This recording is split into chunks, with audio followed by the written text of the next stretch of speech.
May mga sandali sa buhay natin na bigla na lang may lilitaw na isang paru-paro. Hindi natin inaasahan, hindi natin hinahanap, pero naroon siya. Tahimik na lumilipad, makulay at tila may gustong ipahiwatig. Sa kultura ng maraming bansa, kabilang na ang Pilipinas, ang paru-paro ay hindi basta insekto lamang. Ito ay simbolo ng pagbabago, pag-asa at mensahe mula sa espiritu o universe.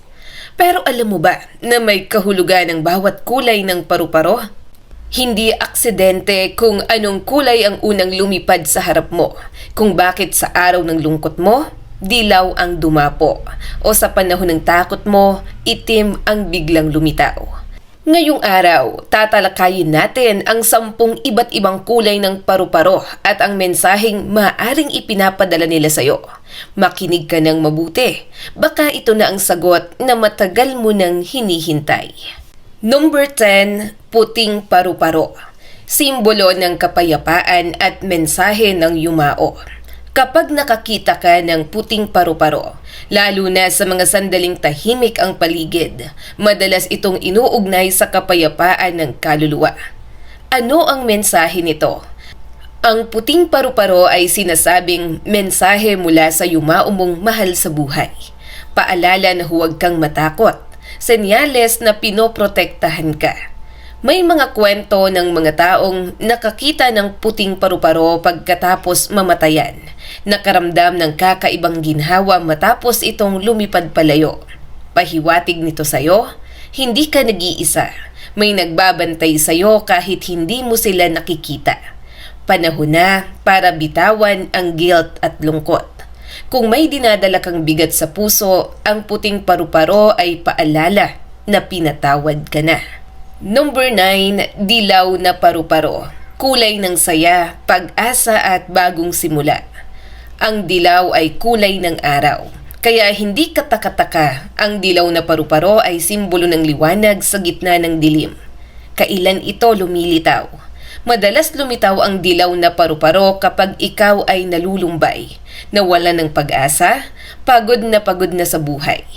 Ano ang mensahe nito? Sinasabi ng dilaw na paru-paro, hindi pa tapos ang kwento mo.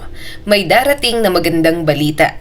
Ngumiti ka dahil may dahilan. Pahiwatig nito sa'yo, may bagong oportunidad na paparating. Huwag mong patayin ang pagiging masayahin mo. May diwanag kahit mukhang wala. Kung dumapo ito malapit sa'yo, parang sinasabi niya, huminga ka, aayon din ang lahat. Number 8, asul na paru-paro. Kulay ng panalangin at malalim na damdamin.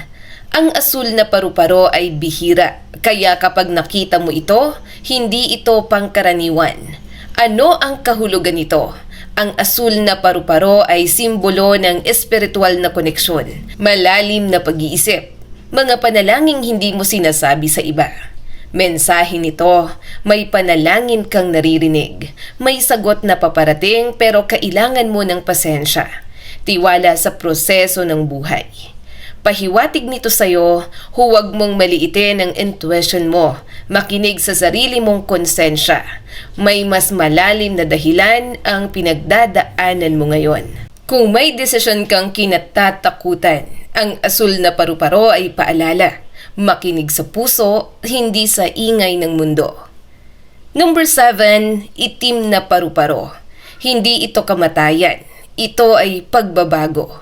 Maraming natatakot kapag itim na paru-paro ang nakita. Pero kabaliktaran ang tunay na kahulugan nito. Ano talaga ang ibig sabihin nito? Ang itim na paru-paro ay simbolo ng pagtatapos ng lumang yugto, pagbitaw sa sakit, matinding pagbabago. Ano ang mensahe nito? May kailangan ng matapos. May bagay kang dapat iwanan. Hindi ka na dapat manatili sa dati. Pahiwatig nito sa'yo, tapusin ang relasyong sumasakit sa'yo. Bitiwan ang trabahong ubus ka na. Piliin ang sarili mo. Hindi ito sumpa, ito ay kalayaan na nagkukubli sa takot. Kung umabot ka dito, ibig sabihin may mensahe talaga ang paru-paro para sa'yo. Number 6, pulang paru-paro. kulay ng pag-ibig, babala at matinding damdamin. Ang pula ay kulay ng dugo, puso at apoy. Kaya kapag pulang paru-paro ang biglang lumitaw sa harap mo, asahan mong malakas ang mensaheng dala nito. Kailan ito madalas lumilitaw? Ang pulang paru-paro ay karaniwang nakikita kapag ikaw ay nasa gitna ng isang emosyonal na desisyon. May pinagdadaan ng pag-ibig o tukso, galit, selos o sobrang attached sa isang tao. Ano ang mensahe nito? Mag-ingat ka sa ginagawa mo. May damdaming sobra, baka makasakit. Hindi lahat ng matindi ay tama. Dalawang mukha ng paru-paro. Una, mensahe ng pag-ibig kung masayang puso mo nang makita mo ito. Senyales ng matinding atraksyon, paparating na romantic connection, paglalim ng relasyon. At ikalawa, maaring ang pulang paru-paro ay babala ng kapahamakan kung mabigat ang pakiramdam mo. Babala sa selos, pagtataksil o tukso. Paalala na huwag magpapadalos-dalos. Iwasan ang desisyong dala lang ng emosyon. Pahiwatig nito sa'yo, kontrole ng damdamin bago ito ang kumontrol sa'yo. Tanungin ang sarili, pag-ibig ba ito o pagkahumaling lang? Huwag hayaang masunog ang sarili sa apoy ng damdamin. Ang pulang paru-paro ay hindi ka tinatakot.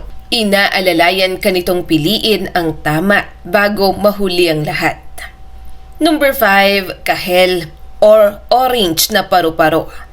Kulay ng lakas ng loob at pagtupad sa pangarap. Ang kahel ay kulay ng sigla, tapang at pagkilos. Kapag kahel na paru-paro ang nakita mo, hindi ito tahimik na mensahe. Ito ay panawagan para kumilos. Kailan ito nagpapakita? Madalas lumilitaw ang kahel na paru-paro kapag ikaw ay matagal nang nangangarap pero natatakot magsimula. Nasa comfort zone at ayaw lumabas. Alam mong may kaya ka pa pero pinipigilan mo ang sarili mo. Ano ang sinasabi nito? Kaya mo na, simulan mo na. Huwag mong sayangin ang oras. Mensahe nito, panahon na para tumaya sa sarili. Huwag hintayin ang perpektong oras. Ang takot ay normal pero huwag mong hayaan itong maghari. Pahiwatig nito sa'yo, mag-resign man yan, magnegosyo o magtapat, oras na. Huwag mong maliitin ang kakayahan mo. May oportunidad na nandyan na, hinihintay ka lang kumilos kung pakiramdam mo ay stuck ka sa buhay. Ang kahel na paru-paro ay sumisigaw ng marahan. Lumipad ka na. Number 4, lila o purple na paru-paro. Kulay ng espiritual na gising at mataas na layunin. Ang lila ay kulay ng misteryo, karunungan at espiritu. Isa ito sa pinakamalalim na kahulugan sa lahat ng paru-paro. Ano ang simbolo nito? Ang lilang paru-paro ay tanda ng spiritual awakening, mataas na antas ng pag-unawa, koneksyon sa mas malalim na layunin ng buhay. Kailan mo ito nakikita? Karaniwan itong lumilitaw kapag napapaisip ka tungkol sa tunay na kahulugan ng buhay. Pagod ka na sa mababaw na kasiyahan. Hinahanap mo ang purpose mo. Ano ang mensahe nito? May mas malaki kang papel sa mundong ito. Hindi aksidente ang mga pinagdadaanan mo. Gamitin mo ang mga natutunan mo para tumulong sa iba. Pahiwatig nito sa'yo, may kakayahan kang magbigay liwanag sa iba. Hindi ka lang para sa sarili mo. Ang sakit na pinagdaanan mo ay magiging aral ng iba. Kung pakiramdam mo ay iba kang mag-isip kumpara sa karamihan, ang lilang paru-paro ay nagsasabing tama ka dahil may mas malalim kang nakikita. Number 3, berdeng paru-paro. Kulay ng pagpapagaling, kasaganahan at pagbangon. Ang berde ay kulay ng kalikasan, sariwang dahon at buhay. Kaya kapag berdeng paru-paro ang nakita mo, ito ay tahimik pero napakalakas na mensahe. Kailan ito lumilitaw? Madalas lumilitaw ang berdeng paru-paro kapag ikaw ay dumadaan sa emosyonal o pisikal na pagod. May sugat sa puso na hindi pa tuluyang naghihilom. Nagsisimulang bumangon mula sa pagkatalo. Ano ang mensahe nito? Gumagaling ka na, unti-unti pero sigurado. Huwag mong madaliin, may tamang panahon. Ano ang pahiwatig nito sa'yo? May healing na nagaganap kahit hindi mo napapansin. May paparating na kasaganahan katulad ng pera, oportunidad o kapayapaan.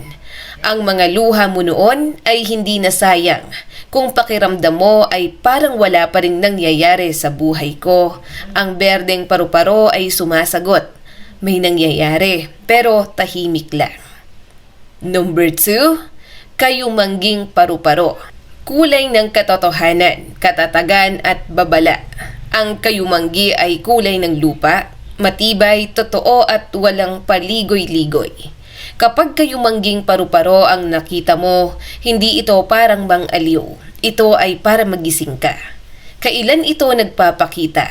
Karaniwan itong lumilitaw kapag niloloko mo ang sarili mo. May sitwasyon na alam mong mali pero tinatanggap mo.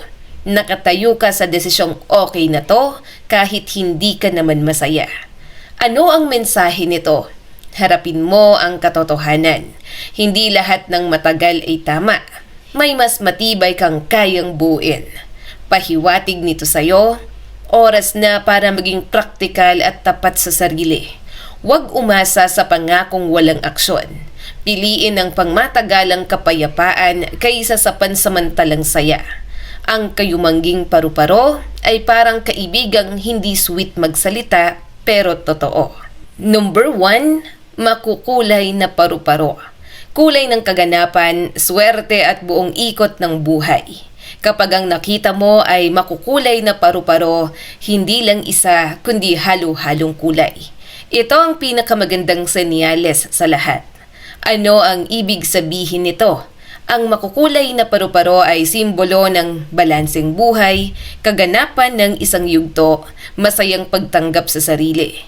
Kailan ito lumilitaw? Madalas itong makita kapag natututo ka na mula sa sakit, hindi ka nagalit sa nakaraan. Tinanggap mo na ang sarili mo ng buo, may sugat man o wala. Mensahe nito, tanggap mo na ang buhay sa lahat ng kulay nito. Nasa tamang direksyon ka. Sulit ang lahat ng pinagdaanan mo. Pahiwatig nito sa'yo, may swerte at biyaya na darating. Hindi man perpekto ang buhay, masaya na ito. Panahon na para ipagmalaki ang sarili mong kwento. Ang makukulay na paru-paro ay paalala na hindi kailangang pumili ng isang kulay. Lahat ng karanasan mo ay bahagi ng kung sino ka ngayon. Sa buong kwentong ito, natutunan natin na ang paru-paro ay hindi lang maganda sa mata. Ito ay salamin ng ating pinagdadaanan. Balikan natin ang 10 kulay at ang kanilang mensahe. Ang kulay puting paru-paro ay kapayapaan, mensahe ng yumao at paghilom ng puso. Ang dilaw naman, pag-asa, saya at bagong simula. Ang kulay asul, panalangin, intuition at tahimik na sagot.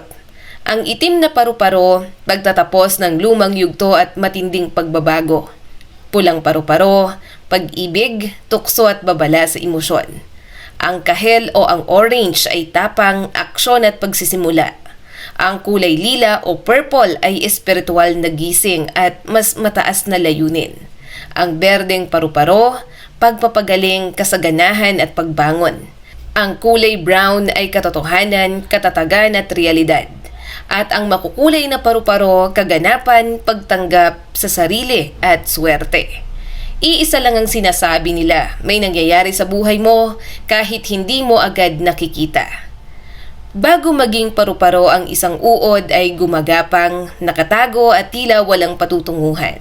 Pero sa loob ng cocoon may nangyayaring hindi nakikita, ang pagbabago.